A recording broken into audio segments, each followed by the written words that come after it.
নমস্কার, ডক্টর প্লাসের ডক্টর প্যানেলে আপনাদেরকে স্বাগত জানাবো। আমি তিথি রয়েছি আপনাদের সঙ্গে। আর প্রতিনিয়ত আমরা সতর্ক বার্তা পৌঁছে দেওয়ার চেষ্টা করছি, কারণ এই যে পরিস্থিতি অর্থাৎ কোভিড-19-এর সংক্রমণ উত্তরোত্তর বৃদ্ধি পাচ্ছে গোটা দেশ জুড়ে। রাজ্যের পরিসংখ্যানের দিকে নজর রাখলেও প্রত্যেক 24 ঘন্টায় রেকর্ড সংখ্যক সংক্রমিত হচ্ছেন, সেই পরিসংখ্যানটা সামনে আসছে।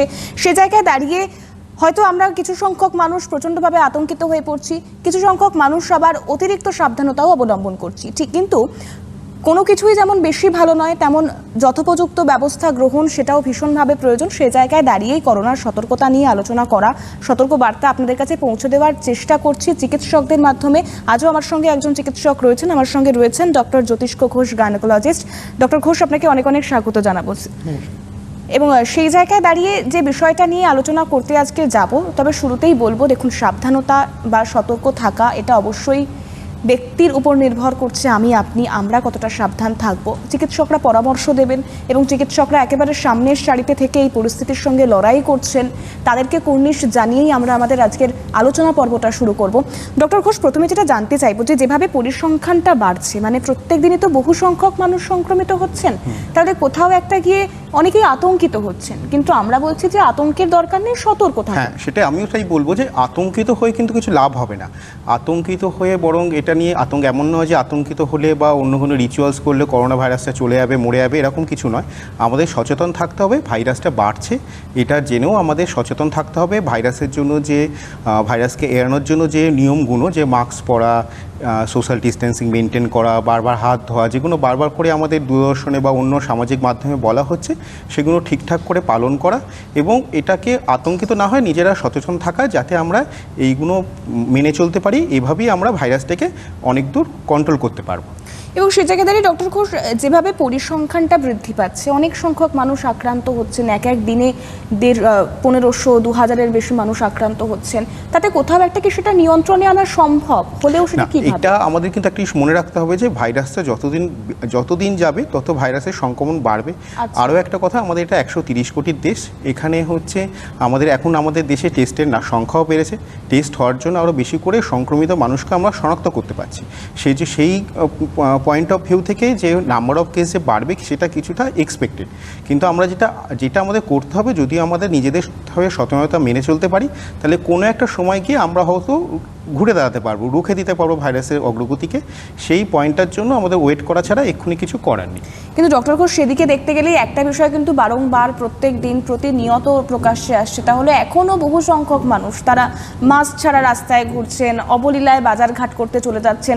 এমনকি কন্টেনমেন্ট জোন যে নির্ধারণ করা হয়েছে, সেখান থেকেও মানুষজন অবলীলায় বাইরে বেরিয়ে পড়ছেন। এই সচেতনতার দিকটা কি বলবেন?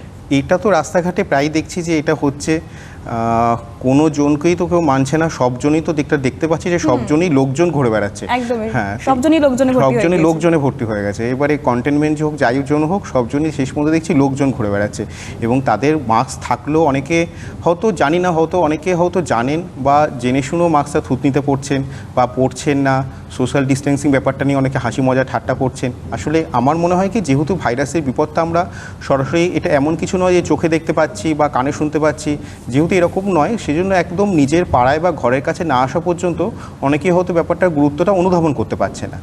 কিন্তু এই জিনিসটাকে কিন্তু আমাদের পাল্টাতে হবে, আমাদের সচেতনতা বাড়াতে হবে, যাতে আমরা এই যে ছোটো ছোটো হ্যাবিটগুলো, হাত ধোয়া, মাস্ক পরা এবং মাস্কটাকে আরও ঠিক মতো পরা, এই জিনিসগুলো যাতে আমরা আরও মানুষকে আরও সচেতন করতে হবে, যাতে আমরা সবাই এই জিনিসটা মেনে চলতে পারি।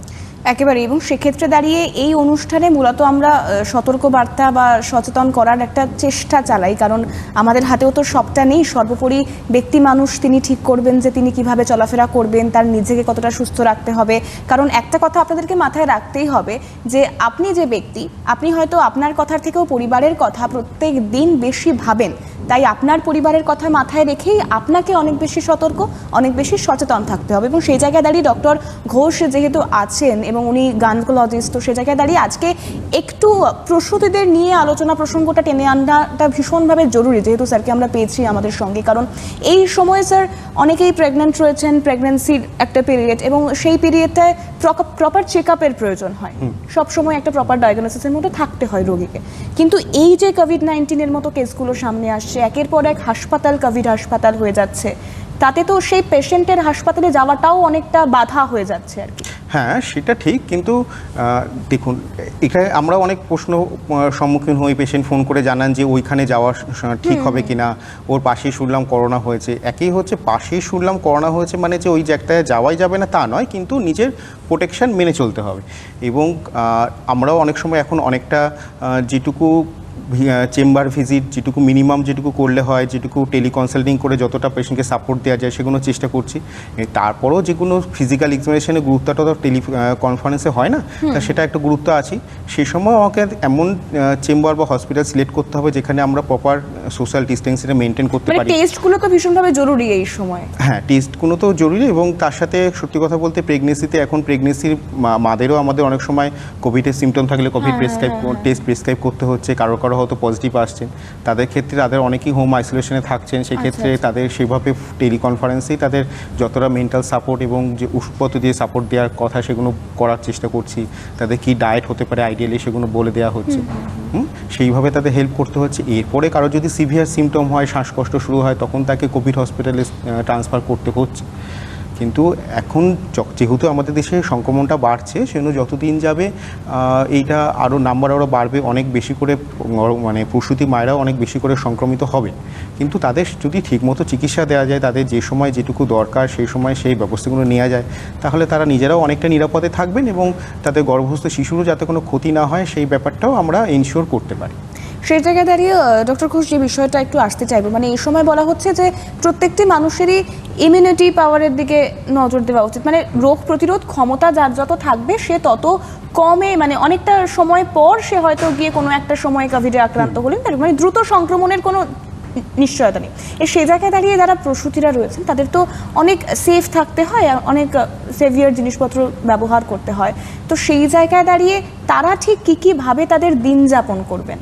হ্যাঁ, প্রসূতি মায়েদের ক্ষেত্রে আমরা যেটা বলবো যে ওনাদের নিজেদের প্রসূতিরা সাধারণত যারা ওয়ার্কিং নন তারা তো বাড়িতেই থাকছেন, নিজেদের বাড়িতেও যতটা সম্ভব সাবধানে, যে বাড়ির যে মানুষটি বাইরে বেরোচ্ছেন তার থেকে কিছুটা হলেও ডিস্টেন্স মেনটেন করে চলা, বা এবং নিজেদের খাবার দাবারের মধ্যে এমনিতেই প্রেগনেন্সিতে আমরা পুষ্টিকর খাবার সেগুলো তো খাচ্ছিনি, তার সাথেও কিছু ইমিউনো বুস্টার ওষুধপত্র বা আমরা প্রেসক্রাইব, যেমন ডক্টরের পরামর্শ নিয়ে সেরকম প্রেসক্রিপশন অনুযায়ী যাতে ইমিউনিটি আরও স্ট্রং করা যায় সেগুলোর জন্য ব্যবস্থা নিই আমরা। সেজন্য মায়েদের সেই অনুযায়ী উপদেশ নির্দেশ সেগুলো দিয়ে দিই, কীভাবে চললে ভালো হয়, কী কী ওষুধ খেতে ভালো হয় সেগুলো আমরা প্রেসক্রাইব করে দিই। মানে আমি বলতে চাইছি, ধরুন আর 5টার সময় যারা প্রসূতি সেই প্রেগন্যান্সি পিরিয়ডটা রয়েছে সেই সময় যে ডায়েট চার্ট আর এই সময়ের যে ডায়েট চার্ট, মানে এই যে একটা অতিমারির সঙ্গে লড়াকু মনোভাব, অতিমারির সাথে লড়াকু মনোভাবের সাথে ডায়েট চার্ট, তখন যেগুলো খেতে হয় সেগুলো তো খেতে হচ্ছেই, তার সাথে নিজের ইমিউনিটি পাওয়ার বাড়ানোর জন্য আর একটু বেশি করে পুষ্টিকর খাদ্য খাওয়া, আর একটু বেশি করে ভিটামিন সি বা ওই জাতীয় খাবারগুলো খাওয়া,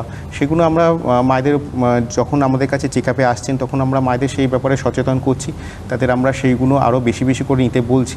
এবং ঠিক আছে, এবারে মায়েদের যদি ঠিকমতো গাইডেন্স দেওয়া যায় তারা সেগুলো ফলো করছেন এবং অনেকে রীতিমতো সুস্থও আছেন সেগুলো মেনে। একেবারে। এবং সেক্ষেত্রে দাঁড়িয়ে ডক্টর ঘোষ, আরও অনেকগুলো বিষয় সামনে এসেছে, আমরা দেখেছি প্রত্যেক দিনই, যেহেতু খবরের পাতায় চোখ রাখলেই দেখা যায় যে এক একটা হাসপাতালে, বহু হাসপাতালে এরকম হয়েছেন যে সন্তান প্রসব করার পর তাদের সেই মহিলার রিপোর্ট পজিটিভ এসছে, কোভিড রিপোর্ট পজিটিভ এসছে, কিন্তু সেই সময় দাঁড়িয়ে মা এবং সন্তান দুজনকে সুস্থ রাখার জন্য আপনারা চিকিৎসকেরা ঠিক কী পরামর্শ দিয়ে থাকেন? হ্যাঁ, যখনই মায়ের রিপোর্ট পজিটিভ আসে তখন প্রথম যে ফেসটা ফেস করি যে আমার ডেলিভারি বা প্রসবটা ঠিক মতো জায়গায় হবে কিনা, কিন্তু সেটা কিন্তু এরকম নয় যে কোভিড পজিটিভ হলে তার প্রসব ঠিক মতো হবে না বা তাকে নেগলেক্ট করা হবে, এরকম নয়। তার প্রসবও ঠিক মতোই হবে, যথেষ্ট যত্ন সহকারী হবে, কিন্তু তাকে সেরকম উপযুক্ত পরিকাঠামো যেখানে আছে সেরকম জায়গায় তার ডেলিভারি করতে হবে। এবং ডেলিভারির পরেও এখনও পর্যন্ত যে কটা স্টাডি পাওয়া গেছে, দেখুন এই ভাইরাসটা খুবই নতুন ভাইরাস, সেজন্য এখনও পর্যন্ত এর ক্ষেত্রে কোনো কিছুই একদম আমরা 100% শিওর হতে পারছি না। কিন্তু এখনো পর্যন্ত যে স্টাডিগুলো পাওয়া গেছে তাতে কিন্তু প্রেগনেন্সি অবস্থায় কোভিড হলে গর্ভস্থ শিশুতে মায়ের থেকে কোভিডটা সংক্রমিত হয়ে যাচ্ছে এরকম কোনো রিপোর্ট এখনো পর্যন্ত খুব বেশি পাওয়া যায়নি। ডেলিভারির পরে মায়ের থেকে বাচ্চা যখন ব্রেস্টফিড করছে তখন বুকের দুধের মাধ্যমেও করোনা ভাইরাস চলে যাবে এরকম জিনিসও খুব বেশি নয়। সেজন্য ব্রেস্টফিডিং যে করানো যাবে না তা না, কিন্তু আমাদের যে নিয়মগুলো আছে, যে প্রোটেকশানগুলো আছে, যে মাস্ক পরা, সেইগুলো মেনটেন করে করতে হবে, তাহলে ব্রেস্টফিডিং করলেও বাচ্চা অনেকটাই নিরাপদে থাকবে। এবং সেক্ষেত্রে একটু হারটা জানতে চাইবো, হার বলতে সেই পার্সেন্টেজটা, অর্থাৎ বাচ্চাদের ক্ষেত্রে কোভিড ঠিক কতটা পার্সেন্টেজে সংক্রমিত হচ্ছেন বা প্রসূতিদের ক্ষেত্রে সংক্রমণের আশঙ্কা কতটা থাকছে? হ্যাঁ, প্রসূতি মায়েরা যেহেতু একটু আলাদা থাকে, সেই জন্য মানুষের সাধারণ যে জনগণের মধ্যে যতটা হারে সংক্রমিত হয় প্রসূতি মায়েদের ক্ষেত্রে তার থেকে একটু কমই হয়, এবং প্রসূতি থেকে বাচ্চার সংক্রমণের হারও এখনও পর্যন্ত খুবই কম।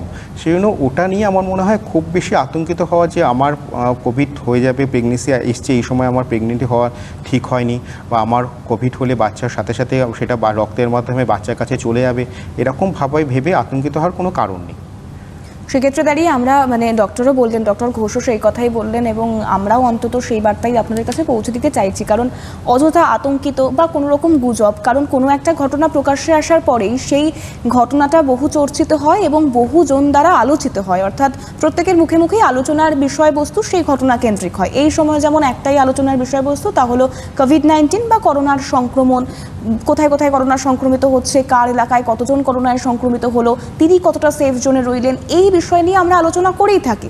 কিন্তু আলোচনার জায়গাটা অবশ্যই থাকা প্রয়োজন, সম্যক ধারণা থাকা উচিত চারপাশের পরিস্থিতির সম্পর্কে, কিন্তু কোথাও একটা গিয়ে সচেতনতা বোধ সেটাকেও জাগিয়ে তোলা প্রয়োজন, এবং আতঙ্ক সেটাকে কাটিয়ে ওঠা প্রয়োজন। কারণ এই আতঙ্কেতে বাস করলে না আরও অনেক রোগ দানা বাঁধতে পারে। হয়তো এরকমও হয়েছে ডক্টর ঘোষ, যে আরও একটা বিষয় নিয়ে আলোচনা করতে চাইবো, যে সিজন চেঞ্জ বা ওয়েদার চেঞ্জে তো এরকম সমস্যা, জ্বর সর্দি কাশি, সেটা সদ্যজাত শিশুরও হয় বা প্রসূতির ক্ষেত্রেও হয় বা 8-5 জন সাধারণ মানুষের ক্ষেত্রেও হয়। কিন্তু এই সময় দাঁড়িয়ে সেটা হলেই আতঙ্কিত হয়ে উঠছেন, ভাবছেন যে হয়তো তার কোভিড পজিটিভ হতে পারে, তার করোনা হয়েছে। এই ঘটনাটা ভীষণভাবে নর্মাল এখনকার দিনে। এই জায়গা থেকে কি বলবেন, মানে জ্বর সর্দি কাশি থেকে দেখে এটা প্রায় হয় যে জ্বর কিছু হলেই পেশেন্ট আতঙ্কিত আমাকে ফোন করছে, তো বলছেন ডাক্তার আমার কি করোনা হয়ে গেল, আমি কি টেস্ট করবো, কালকে কি টেস্ট করতে যাবো কিনা। এটা নিয়ে আমি সত্যি বলবো যে করোনার প্রথম সিমটমগুলো কিন্তু যে কোনো ভাইরাল ফিভারই যা হয়, জ্বর, গায়ে ব্যথা, গলা ব্যথা, সেগুলো কিন্তু হলেই যে তার শুধুমাত্র করোনা হয়ে গেছে তা নয়, এটা ছাড়াও যে কোনো ভাইরাল ফিভার এটা হতে পারে। সেই জন্য আমি বলবো যে এই সময় জ্বর বা একটু মাথা যন্ত্রণা হওয়া খুবই নর্মাল। এটা হলেই যে অযথা আতঙ্কিত হয়ে আমার করোনা হয়ে গেছে, আমার কিছু একটা করতে হবে, এরকম ভাবার কিছু নেই। প্রথমে আপনি আপনার চিকিৎসকের সাহায্য নিন, ওনার পরামর্শ অনুযায়ী চলুন, উনি আপনাকে ঠিক পথে চালনা করতে পারবেন, এবং ওনার উপদেশ মতো চললে আপনার খুব বেশি সমস্যা কিছু হবে না। বেশ, এবং আমরা তো আলোচনায় অবশ্যই থাকবো, তবে আলোচনার পরবর্তী প্রশ্ন বা পরবর্তী বিষয় নিয়ে আলোচনায় যাওয়ার আগে একটা তথ্য আপনাদেরকে দিয়ে রাখি। আজকে ডক্টর ঘোষ আমাদের সঙ্গে রয়েছেন, অর্থাৎ ডক্টর জ্যোতিষ্ক ঘোষ, গাইনোকোলজিস্ট।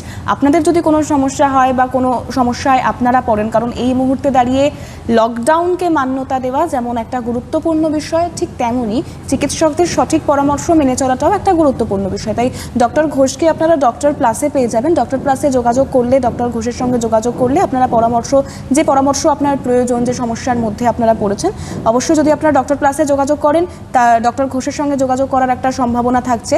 সেই জায়গায় দাঁড়িয়ে আপনারা সেক্ষেত্রে ডক্টর ঘোষের সঙ্গে যোগাযোগ করতে পারেন। তবে ঠিকানাটা একবার বলে রাখি, বিরাটি মিনি বাস স্ট্যান্ডের উল্টো দিকে ডক্টর প্লাস রয়েছে। তো আপনারা যারা রয়েছেন যোগাযোগ করতে পারেন। চ্যানেলে মাঝে মধ্যেই ফোন নাম্বার, হেল্পলাইন নম্বর সেটাও পেয়ে যেতে পারেন ডক্টর প্লাসের। তো সেই জায়গায় দাঁড়িয়ে ডক্টর ঘোষের কাছেই আসবো, যে এই সময় ঠিক কী কী সিচুয়েশন ফেস করতে হচ্ছে আপনাদের চিকিৎসকদের, মানে রোগী যারা আসছেন তাদের ক্ষেত্রে ঠিক কী কী সমস্যা মূলত মাথাচাড়া দিচ্ছে? রোগীর সমস্যা বলতে যেটা দু রকমের সমস্যা দেখতে পাচ্ছি। দু রকম রোগীদের আমি বলবো। এক নম্বর হচ্ছে যারা প্রসূতি মায়া, তাদের ক্ষেত্রে কিছু সমস্যা, আর তার বাইরে যারা জেনারেল গাইনোকোলজির সমস্যা নিয়ে আসছেন তাদের ক্ষেত্রে কিছু সমস্যা। একটা তো আমরা খুব বেশি করে দেখতে পাচ্ছি করোনার সময়, যেটা হচ্ছে রোগটা নিয়ে আতঙ্ক, মানে কিছু একটা হলেই পেশেন্ট প্রথমেই, ইভেন বাড়ির অন্য কারোর কিছু হলেই প্রথমেই আমাকে ফোন করে বলছে যে আমার শেষ কোনো রিলেটিভ, বাবা কাকা যেই হোক না কেন, যে ওনার 2 দিন ধরে জ্বর কাশি হচ্ছে, এটা কি করোনার লক্ষণ, ওনার কি করোনা হয়ে গেছে, আমি কি ওনার থেকে আলাদা থাকতে শুরু করব। মানে এগুলো নিয়ে প্রথমেই কিছু হলেই প্রথমে একটা ওই করোনা আতঙ্ক সবাইকে চারিদিকে ছড়িয়ে গেছে। এছাড়া আর প্রসূতি মায়েদের ক্ষেত্রে যেটা বলবো, যে তারা অনেকটাই আমাদের পরামর্শ মতো অনেকটাই সাবধানে থাকছেন, তবুও তাদের মধ্যে কারো তো এর মধ্যে এফেক্টেড হচ্ছে। এটা যেহেতু একটা অতিমারি এত মানুষের হচ্ছে, তার মধ্যে কারো তো এফেক্টেড হবেই। এবারে তাদের মধ্যে কিছু মানুষের, যারা প্রসূতি মায়েরা আছে, তাদের মধ্যে কিছু কোভিড পজিটিভও আসছে। এবারে তাদের যারা আসছে, তারা আসলেও তারা প্রথমে একটু আতঙ্কে ভুগছেন, প্রথমে আমাদের জিজ্ঞাসা করছেন ওই প্রসবটা কী হবে সেটা নিয়ে সমস্যায় থাকছেন, কিন্তু তাদের ঠিকমতো গাইড করছি, তাদের ঠিকমতো পরামর্শ দিচ্ছি, তাদের আশ্বস্ত করছি, এরপরে তারা অনেকেই ওই ব্যাপারটা থেকে বেরিয়ে আসতে পারছে। বেশ, তো সেক্ষেত্রে দাঁড়িয়ে আরও একটা বিষয়, ধরুন যে মহিলা প্রসূতি আর কি, তার বাড়ির লোকজনও কেউ হয়তো জরুরি পরিষেবার সঙ্গে নিযুক্ত, বা সে এই সময় দাঁড়িয়ে রাস্তাঘাটে বিশেষ কোনো প্রয়োজনে বেরোচ্ছেন, তাহলে তাকে ঠিক কী কী স্বাস্থ্যবিধি মেনে চলতে হবে, যেহেতু তার বাড়িতে একজন প্রেগনেন্ট মহিলা রয়েছে? হ্যাঁ, এক নম্বর তো আমি বলবো যে যার প্রেগনেন্ট মহিলা যার বাড়িতে আছেন তাকে অন্যদের থেকে আরও অনেক বেশি সতর্ক থাকতে হবে। কারণ যতই হোক তার বাড়িতে একজন প্রসূতি মা আছেন, তার যত রাস্তায় খুব বেশি দরকার ছাড়া রাস্তায় না বেরোনোই ভালো। এবং যদি এখন তো বেরোতেই হয়, তাহলে এমন সময় সিলেক্ট করতে হবে যে সময় রাস্তায় ভিড় অপেক্ষাকৃত কম থাকে, মানুষজনের সাথে দূরত্ব মেনটেন করে চলা সম্ভব। এবং তিনি অবশ্যই মাস্ক পরবেন, ক্যাপ পরবেন, এবং দরকার হলে যদি প্রয়োজন মনে করে তাহলে উনি আরও কিছু প্রোটেকশান যেমন ফেস শিল্ড, গ্লাভস এগুলোও ইউজ করতে পারেন। এবং যে কোনো ভিড়যুক্ত জায়গা এড়িয়ে চলতে হবে, এবং যদি সেখানে যেতেও হয় তাহলেও মানুষজনের সাথে যত সম্ভব ডিস্টেন্স মেনটেন করে করার চেষ্টা করতে হবে একেবারেই। আর এই কথাগুলো একেবারে গোড়ার দিক থেকে, মানে যবে থেকে কোভিড-19 সংক্রমণ বৃদ্ধি পেতে শুরু করেছে, বা একটু একটু করে আমরা দেখতে পাচ্ছি যে এই রাজ্যেও কোভিড-19 থাবা বসাতে শুরু করেছে, একেবারে গোড়ার দিক থেকে। অর্থাৎ যদি একটু ফিরে দেখা যায় তাহলে 22শে মার্চের জনতা কারফিউ, 23শে মার্চ বিকেল 5টার পর থেকে লকডাউন জারি করা হয়েছিল, এবং লকডাউনকেই অন্যতম হাতিয়ার হিসেবে বেছে নেওয়া হয়েছিল যে প্রত্যেকটি মানুষ তারা গৃহবন্দী থাকবেন, ঘরবন্দী রাখবেন নিজেদেরকে। সে জায়গায় দাঁড়িয়ে বোধহয় কোথাও একটা গিয়ে যে শারীরিক দূরত্ব, একজনের থেকে অপরজনের যে ন্যূনতম দূরত্ব বজায় রাখার কথা, সেই দূরত্বটা যাতে বজায় রাখা যায় সেই জন্য বাজার ঘাট থেকে শুরু করে যে কোনো সিনেমা হল, শপিং মল সব কিছুই বন্ধ করে দেওয়া হয়েছে। এবং সেই জায়গায় দাঁড়িয়ে প্রত্যেকটা মানুষকে সচেতন থাকতে হবে, সতর্ক থাকতে হবে। এই গাইডলাইনটা নতুন কোনো গাইডলাইন নয়, ICMR দিয়ে এসেছে, WHO দিয়ে এসেছে, চিকিৎসকরা দিয়ে আসছেন। আমরা প্রতিদিন চেষ্টা করছি আপনাদের কাছে ঠিক এই বার্তাটাই পৌঁছে দেওয়ার, কিন্তু কোথাও একটা গিয়ে একটা ব্যর্থতা রয়েছে, সেটা প্রশাসনিক স্তরের ব্যর্থতা হোক, বা আমরা যারা মধ্যস্থতাকারী হিসেবে কাজ করছি চিকিৎসকের সঙ্গে আপনাদের যোগসাজশ করিয়ে দেওয়ার চেষ্টা করছি, তাদের ব্যর্থতা হোক। কারণ এখনও বহু মানুষ তারা সচেতন হচ্ছেন না, সাবধান হচ্ছেন না। কেন হচ্ছেন না তার কোনো কারণও তারা জানেন না। এই বিষয়গুলো অবশ্যই তর্কের নয়, এই বিষয়গুলো নিয়ে আলোচনা করাটা জরুরি এই কারণেই, কারণ যাতে আপনার অবহেলা বা আপনার খামখেয়ালিপনার শিকার আপনার পরিবার বা আপনার পাশের বাড়ির মানুষটিকে হতে না হয়। এই জন্যই এই আলোচনা প্রত্যেক দিন করা। ডক্টর ঘোষও সেই একই কথাই বলছেন, কারণ এই কথাগুলো ছাড়া ডক্টর ঘোষ বোধহয় আর তেমন কিছু করার নেই আমাদের এই ভাইরাসের যতক্ষণ না ভ্যাকসিন আসছে। ভ্যাকসিন যতই না আসছে, এবং সেটা প্রমাণিত ভ্যাকসিন, যেটা সত্যি ভ্যাকসিনে কোনো সাইড এফেক্ট বা সত্যি ভাইরাসের এগেন্স্ট এটা কার্যকরী, এরকম কোনো ভ্যাকসিন যতদিন না আসছে ততদিন আমাদের এই অনেকবার শুনে ক্লিশে হয়ে যাওয়া নিয়মবিধিগুলো না মানা ছাড়া অন্য কোনো উপায় নেই। এবং সেটা যতই আমাদের খারাপ লাগুক, যতই কষ্ট হোক, মানে এক কথা বারবার শুনতে যতই কষ্ট হোক মানতে হবে, কথা হোক বা আগের জীবনটার কথা ভেবে যতই কষ্ট হোক, কিন্তু এখন আমাদের নিয়ম ভাঙার আনন্দ পেলে হবে না। আমাদের এখন নিয়মগুলো মেনেই চলতে হবে। সেটা শুধু নিজের স্বার্থে নয়, নিজের পরিবারের স্বার্থে, সবচেয়ে বড় কথা আমাদের সমাজের স্বার্থে, বাকি সবার স্বার্থে। সেক্ষেত্রে ডক্টর ঘোষ, আমরা দেখতে পাচ্ছি যে কন্টেনমেন্ট জোন ঠিক করে দেওয়া হয়েছে, নির্ধারণ করে দেওয়া হয়েছে, এবং কন্টেনমেন্ট জোনের সংখ্যা কোনো দিন বেড়ে যাচ্ছে, আবার কোনো দিন কমে যাচ্ছে। তো এই বেড়ে যাওয়া বা কমে যাওয়ার জায়গায় যাচ্ছি না, কিন্তু কন্টেনমেন্ট জোনের মধ্যে যারা রয়েছেন তারা কতটা সতর্ক থাকবেন, বা তারা ঠিক কীভাবে দিন কাটাবেন? তাদের কিন্তু আগে যে সতর্কতা মেনে চলছিলাম তার থেকে আরও বেশি সতর্ক থাকতে হবে। তারা অবশ্যই কোনো প্রয়োজন ছাড়া বাড়ি একদম বেরোবেন না, এবং যথাসম্ভব চেষ্টা করুন নিজের বাড়িতেই নিজেকে আবদ্ধ রাখার, এবং খুব জরুরি দরকার ছাড়া বাড়ির বাইরে একদম না বেরোনোর। কারণ আপনি জানবেন, যখন সরকার বা প্রশাসন আপনার ওখানে কন্টেনমেন্ট জোন বলে ঘোষণা করেছে, তখন সেটা কোনো উদ্দেশ্য নিয়েই করেছে, এবং সেটা মেনে চলুন, সরকারের নিয়ম মেনে চলুন, যাতে আমাদের এই ভাইরাসটা আমরা যতটুকু সরিয়েছে সেখানে গিয়েও অ্যাটলিস্ট আটকে দিতে পারি। সেক্ষেত্রে ডক্টর ঘোষ, শুরুর দিকে আমরা শুনতে পাচ্ছিলাম যে এই ভাইরাসের ধরুন গোষ্ঠীর সংক্রমণের একটা প্রবল চান্স থেকে যায়, সম্ভাবনা থেকে যায়। তো সেই গোষ্ঠীর সংক্রমণের সম্ভাবনা কি এখনও রয়েছে, নাকি সত্যিই গোষ্ঠী সংক্রমণ হতে শুরু করেছে? এই বিষয়টা নিয়ে কি কোনো রকম কোনো গবেষণা এগোনো সম্ভব হয়েছে? গোষ্ঠী সংক্রমণের সম্ভাবনা তো সবসময় রয়েছে, এবং কিছু কিছু মতে আমাদের দেশে কোনো জায়গায় হয়তো গোষ্ঠী সংক্রমণ হয়তো বা শুরু হয়েও গেছে। সেটা এখনও প্রমাণিত নয়, কিন্তু তার আশঙ্কা যথেষ্ট রয়েছে, এবং আমরা যদি এখন থেকে সতর্ক না হই তাহলে কিন্তু এরপরে গোষ্ঠী সংক্রমণ হওয়া শুধুমাত্র সময়ের অপেক্ষা। তাই আমি সবাইকে বলবো যে এখনও সময় আছে, সচেতন হন, বাড়ির বাইরে বেরোবেন না, মাস্ক পরুন, অন্যান্য যা নিয়মবিধি বারবার বলা হচ্ছে সেগুলো মেনে চলুন। এবং তার পাশাপাশি আরও একটা বিষয় ডক্টর ঘোষ, এটা অনেকের মনেই এখনও প্রশ্ন রয়েছে, মানে অনেকের কাছে না হোম কোয়ারেন্টাইন বিষয়টা ভীষণভাবে অপরিষ্কার, মানে ধোঁয়াশা। সে বাড়িতে হোম আইসোলেশনে থাকবে বা সেভ হোমে থাকবে, তাহলে তারা কীভাবে থাকবে? বাড়ির আর 5টা লোকের সঙ্গে তারা আলাদাটা ঠিক কিভাবে থাকবে, এই নিয়ে একটা সংকোচ রয়েছে সকলের কাছে। এই না। বিষয়টা একটু পরিষ্কার করে দিতে চাই। হোম কোয়ারেন্টাইন থাকলে আপনি একটা ঘরে থাকবেন, যে ঘরের সাথে আপনার অ্যাটাচ বাথ থাকবে, যেটা শুধুমাত্র আপনি নিজেই ইউজ করবেন। আপনার যা কিছু নিত্য প্রয়োজনীয় জিনিস সেগুলো আপনি ওই ঘরের মধ্যেই রাখার চেষ্টা করবেন, যাতে আপনাকে বাইরের ওই মানে বাড়ির অন্য কারো সংস্পর্শে খুব বেশি না আসতে হয়। আপনি চেষ্টা করতে হবে যে নিজের সমস্ত প্রয়োজন যেন ওই ঘর এবং সংলগ্ন একটু টয়লেট এর মধ্যেই যেন আবদ্ধ থাকতে পারেন আপনি নিজেকে, এবং যাতে অ্যাটলিস্ট ওই 14-15 ডেজ বাড়ির অন্য মানুষদের সাথে সংস্পর্শ যতটা সম্ভব এড়িয়ে চলা যায়, সেটাই হচ্ছে হোম কোয়ারেন্টাইন। এর মধ্যে আপনার যা কিছু ওষুধপত্র লাগবে সেগুলো আপনি এখন টেলিকনফারেন্স বা টেলিমেডিসিনের মাধ্যমে পেয়ে যাবেন, ডায়েট চার্টও পেয়ে যাবেন, অন্য যা কিছু পরামর্শ চিকিৎসকের পরামর্শ আপনি ফোনে নিয়ে নেবেন। একেবারে। এবং সেক্ষেত্রে ডক্টর ঘোষ আরও একবার একটু প্রসূতিদের দিকে যদি আমরা নজর রাখতে চাই, তাহলে ধরুন তাদের কাউকে, তারা কেউ প্রসূতির সময় সেই পিরিয়ডটায়, প্রসূতির সময় যদি বাড়ির অন্য কেউ হোম কোয়ারেন্টাইন থাকেন তাহলে তার থেকে তো অনেক, তার থেকে খুবই ডিস্টেন্স মেনটেন করে রাখতে হবে, যাতে কোনোভাবেই সেই মানুষের সংস্পর্শে আপনি না আসেন।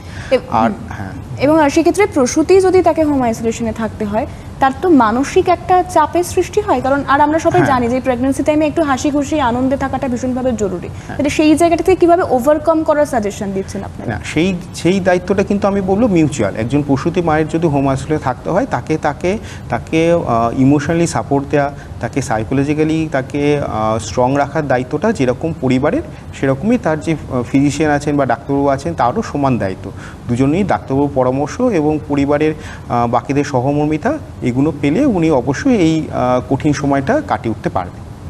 বেশ, তো সেক্ষেত্রে আরও একটা বিষয় একটু জানতে চাইবো, যেহেতু আপনার কাছে অনেক সমস্যা নিয়ে রোগীরা আসেন, ধরুন প্রেগনেন্সি ছাড়াও আরও তো অনেক মানে গাইনোকোলজিস্ট যেহেতু, এবং আমাদের তো আরও অনেক সমস্যা থাকে মহিলাদের শরীর, এবং সেখান থেকে কি নতুন করে কোভিডের সংক্রমণ হলে সে আরও বেশি দ্রুত সংক্রমিত হতে পারে, মানে কোনো ক্রনিক রোগে আক্রান্ত থাকলে আর কি? হ্যাঁ, না, আমাদের গাইনিক ক্রনিক রোগের সাথে কোভিডের খুব বেশি রিলেশন নেই, কিন্তু অন্য যেগুলো ক্রনিক রোগ আছে সেগুলোর সাথে কোভিডে মানে যারা হাইপার টেনশন বা ব্রঙ্কাল অ্যাজমা এগুলো ভুগছেন তাদের ক্ষেত্রে যদি কোভিড সংক্রমণ হয়, তাহলে সেই সংক্রমণের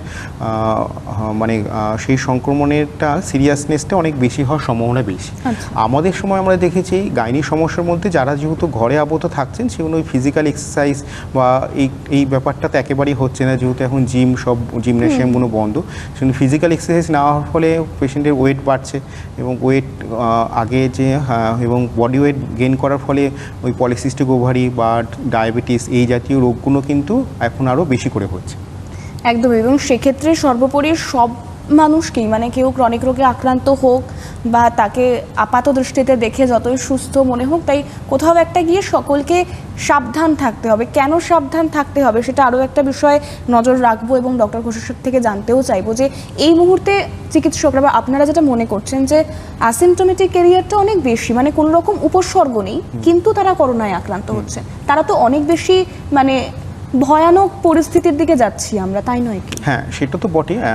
এই জন্যই তো আমরা আরও বেশি টেস্ট করার কথা বলছি, যে যত বেশি টেস্ট হবে তত কিন্তু আমরা যারা উপসর্গহীন অথচ করোনা আক্রান্ত এরকম মানুষের আমরা শনাক্ত করতে পারবো, এবং তার ফলে যাতে রোগটা সেই মানুষের থেকে অন্য কোনো মানুষে না যায় সেই ব্যবস্থা করতে পারবো। সেক্ষেত্রে ডক্টর ঘোষ, এই যে এত সংখ্যক চিকিৎসক আক্রান্ত হচ্ছেন, একের পর এক হাসপাতাল সেগুলো বন্ধ রাখা হচ্ছে বা স্যানিটাইজ করার জন্য বন্ধ রাখা হচ্ছে, বা নির্দিষ্ট কিছু বিভাগ যেখানে সংক্রমিত হচ্ছে সেই বিভাগটা কিছুটা সময়ের জন্য বন্ধ রাখা হচ্ছে, তাহলে সামনের সারিতে যারা লড়াই করছেন তাদের আক্রান্তের সংখ্যা যদি এতভাবে বৃদ্ধি পায়, তাহলে চিকিৎসা করবেন কারা? এটাও কিন্তু সাধারণ মানুষের কাছে একটা আতঙ্কের বিষয়। হ্যাঁ, সেটা তো এখন এই জিনিসটাও তো অনেকে আমরা দেখি যে অনেকেই বলছেন যে ওই হসপিটালে দেখাতাম, তারপরে হসপিটালটা এখন বন্ধ হয়ে গেছে, বা হয়তো পার্টিকুলার ওই ডিপার্টমেন্টটা বন্ধ হয়ে গেছে। এই পাড়া প্রতিবেশী অনেকেই বলছেন যে আমাদের রেড পাচ্ছি না, বা ওই ক্যান্সার কেমোথেরাপি ওষুধ পাচ্ছি না। এই সমস্যাগুলো তো আমরা প্রায় প্রতিনিয়তই এইগুলোর মুখোমুখি হচ্ছি, কিন্তু সেটা আমার মনে হয় যে এটা প্রশাসনিক স্তরে তারাও যে যারা আছেন তারাও তো এগুলো চেষ্টা করছেন, যাতে আমরা কিভাবে আরও বেশি নতুন হসপিটাল খুলে এই ব্যাপারগুলো তারা ওভারকাম করতে পারে। আর ব্যক্তিগত স্তরে আমি যেটা করছি, যে আমরা যেহেতু ব্যক্তিগত স্তরে আমি এখন অনেক বেশি করে টেলিমেডিসিন বা জাজ বা হচ্ছে ওগুলোর উপর জোর দিচ্ছি, যাতে পেশেন্টকে আমার চেম্বার পর্যন্ত অত বেশি আসতে না হয়। সেক্ষেত্রে আমি ফিজিক্যাল প্রেজেন্সটা যদি একটু অ্যাভয়েড করতে পারি, তাহলে হচ্ছে আমরা এই একজন মানুষ থেকে আরেকজন মানুষের সংক্রমণটাও কিছুটা অ্যাভয়েড করতে পারবো। আর চিকিৎসকদের আক্রান্ত হওয়া নিয়ে এটা তো আমাদের প্রফেশনে যখন আছি তখন এই সম্ভাবনা তো থাকবেই। এখন এটা তো আমরাও চেষ্টা করছি যত সম্ভব রুগীর কাছ থেকে যতটুকু পারা যায় ডিস্টেন্স মেনটেন করার, যে সময়টুকু নয় সেই সময়টুকু নিজেরাও সবসময় mask, cap, face shield, gloves এগুলো পরে থাকার।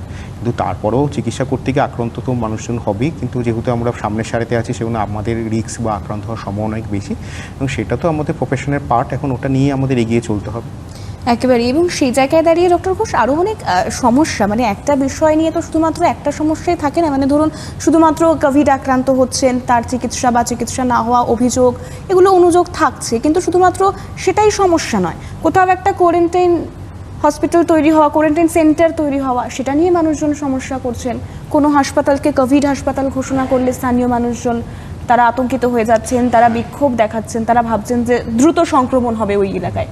এই ভাবনা থেকে তো দূরে সরে আসা উচিত। এই ভাবনাগুলো কিন্তু অবশ্যই দূরে সরা উচিত। এখানে শুধু আমি বা আমার পরিবার বা আমার পাড়াটুকু নিয়ে আমাদের পৃথিবীটা নয়, আমাদের দেখতে হবে আমাদের গোটা সমাজের সামগ্রিক চিত্রর কথা ভাবতে হবে। যে এই যে লকডাউন, এই সময়টি কি, লকডাউনটা এমন নয় যে লকডাউন করে করোনা ভাইরাস মারা যাবে বা করোনা ভাইরাস থমকে যাবে। লকডাউনে হয়ে আমি করোনা ভাইরাসের আক্রমণটাকে কিছু সময়ের জন্য পিছিয়ে যেতে পারি। সেই সময়টুকু আমি কিসে ব্যয় করব না পরিকাঠামো উন্নত করার জন্য। পরিকাঠামো মানে কি, ডেডিকেটেড কোভিড হসপিটাল আরও বেশি করে করা। এখন সেটা যদি আমার পাড়ায় হলে আমি যদি সেটার এগেন্সে বিক্ষোভ জানাই, তাহলে তো কতদিন বাদে আমি যখন আক্রান্ত হব তখন তো আমিই চিকিৎসা পাবো না। তা সেটা সবাইকে বুঝতে হবে যে এখন আমাদের ভাইরাস চলছে, এর এগেনস্টে কিছু ডেডিকেটেড কোভিড হসপিটাল তৈরি হবেই। তার মানে এমন নয় যে হসপিটালগুলো থেকে করোনার ছড়ানোর জায়গা হিসেবে কাজ করবে। ওইগুলো না হলে যখন আমার বা আমার পরিবারের বা আমার পাশের বাড়ির কারোর কেউ যখন রোগটায় আক্রান্ত হবেন, তাহলে তিনি তখন ভর্তি হবেন কোথায়? তো সেই জন্য প্রশাসনের স্তরে তো আমার তো মনে হয় আরও বেশি করে ডেডিকেটেড করোনা সেন্টার করা উচিত, যাতে আরও বেশি করে মানুষকে আমরা চিকিৎসার আওতায় নিয়ে আসতে পারি। সেক্ষেত্রে দাঁড়িয়ে কি কোথাও একটা, মানে আমি একেবারেই কোনো রকম তর্কে যাচ্ছি না বা তর্কের খাতিরের কোনো প্রশ্ন উঠছে না, একেবারেই আপনার ব্যক্তিগত মতামত জানতে চাইবো যে এই যে একটা দীর্ঘদিনের আমরা লকডাউন পিরিয়ড কাটিয়ে এসেছি, লকডাউনের মধ্য দিয়ে দিন অতিক্রান্ত করেছি, তারপর হঠাৎ করেই একটা শিথিলতা, আনলক ফেজ 1, আনলক ফেজ 2, তারপর আবার এখনও দেখছি যে বিভিন্ন পুরো এলাকা সম্পূর্ণ লকডাউন করে দেওয়া হচ্ছে। তাই কোথাও একটা দাঁড়িয়ে কি একেবারে স্ট্রিক্ট লকডাউন বা সম্পূর্ণ লকডাউনকেই আপনারা সমর্থন করছেন, নাকি এই শিথিলতাটাও প্রয়োজন রোগের তাগিদে, মানে রোগ যাতে সংক্রমিত নিয়ন্ত্রণে আনা যায়? যদি আমি শুধুমাত্র রোগের কথা ভাবি, তাহলে হয়তো সম্পূর্ণ লকডাউন করাটা হয়তো একটা ভালো উপায়। কিন্তু যখন আমি প্রশাসনে আছি, আমাকে যখন কোনো ডিসিশন নিতে হয়, তখন তো শুধুমাত্র ওই চিকিৎসা বা রোগের কথা ভাবলেই হয় না। তখন আমাকে একটা সমাজের সামগ্রিক চিত্রটা দেখতে হয়, তাদের আর্থসামাজিক চিত্রটা দেখতে হয়, যে ইকোনমির কথাটা ভাবতে হয়। একজন প্রান্তিক মানুষ কী করে নিজের রোজের যার দিন আনি দিন খাই মানুষটা কী করে থাকবে সেটার কথা ভাবতে হয়। তা সেই ভাবনাগুলো ভাবার জন্য হয়তো কিছুটা শিথিলতারও দরকার ছিল, কিন্তু সেই হিসাবে মাঝখানে যে শিথিলতা করা হয়েছে সেটা হয়তো ইকোনমির কথা ভেবে বা সমাজের ওই প্রান্তিক মানুষটার কথা ভেবে। কিন্তু আমরা যেটা খারাপ লাগে যে আমরা যারা হয়তো আমাদের সমাজের মধ্যে যারা সচ্ছল, যাদের রকম অবস্থা নয়, কিন্তু তবুও তারা শুধুমাত্র নিয়মটা মানতে পারেন না, যে মাস্ক কিনতে পারছেন না বা গ্লাভস কিনতে পারছেন না, ক্যাপ কেনার পয়সা নেই, সেরকম নয়, কিন্তু সবই আছে, কিন্তু তারা তবুও নিয়মটা মেনে চলছেন না। সেইটা দেখলে খুব খারাপ লাগে আমার। এখনও আমি বারবার বলবো যে আপনারা ব্যাপারটা হালকাভাবে নেবেন না। যেসব নিয়মের কথা সরকার থেকে বারবার বলা হচ্ছে, প্রশাসন থেকে বারবার বলা হচ্ছে, সেগুলো মেনে চলুন। তাহলে আমরা যদি সবাই মিলে সচেতন থাকতে পারি, তাহলে কিন্তু আমরা ভাইরাসটাকে একটা সময় গিয়ে অবশ্যই আটকে দিতে পারবো। সেক্ষেত্রে দাঁড়িয়ে আরও একটা বিষয়, যে লকডাউনকে মান্যতা দিতে হবে বা যেখানে কন্টেনমেন্ট জোনগুলো রয়েছে সেখানে মানুষকে অনেক বেশি সচেতন থাকতে হবে, সতর্ক থাকতে হবে। এটা হয়তো আমরা তাদেরকে বা চিকিৎসকরা তাদেরকে বা প্রশাসন তাদেরকে বুঝিয়ে উঠতে পারছে না। এটা কিন্তু একটা বিশাল বড় প্রশ্ন, মানে না হলে তো পরিবেশ বা পরিস্থিতি সিনারিওটাই এরকম হতো না।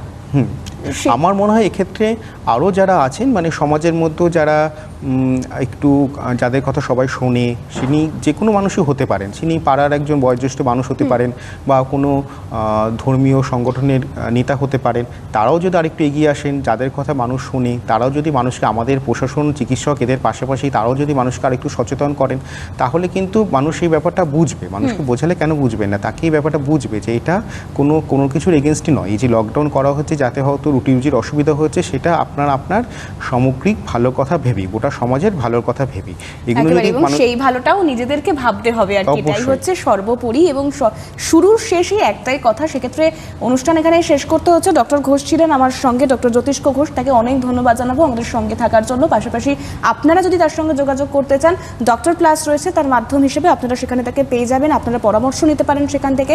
তবে আপাতত এখানেই শেষ করতে হচ্ছে। ভালো থাকবেন, সুস্থ থাকবেন, নমস্কার।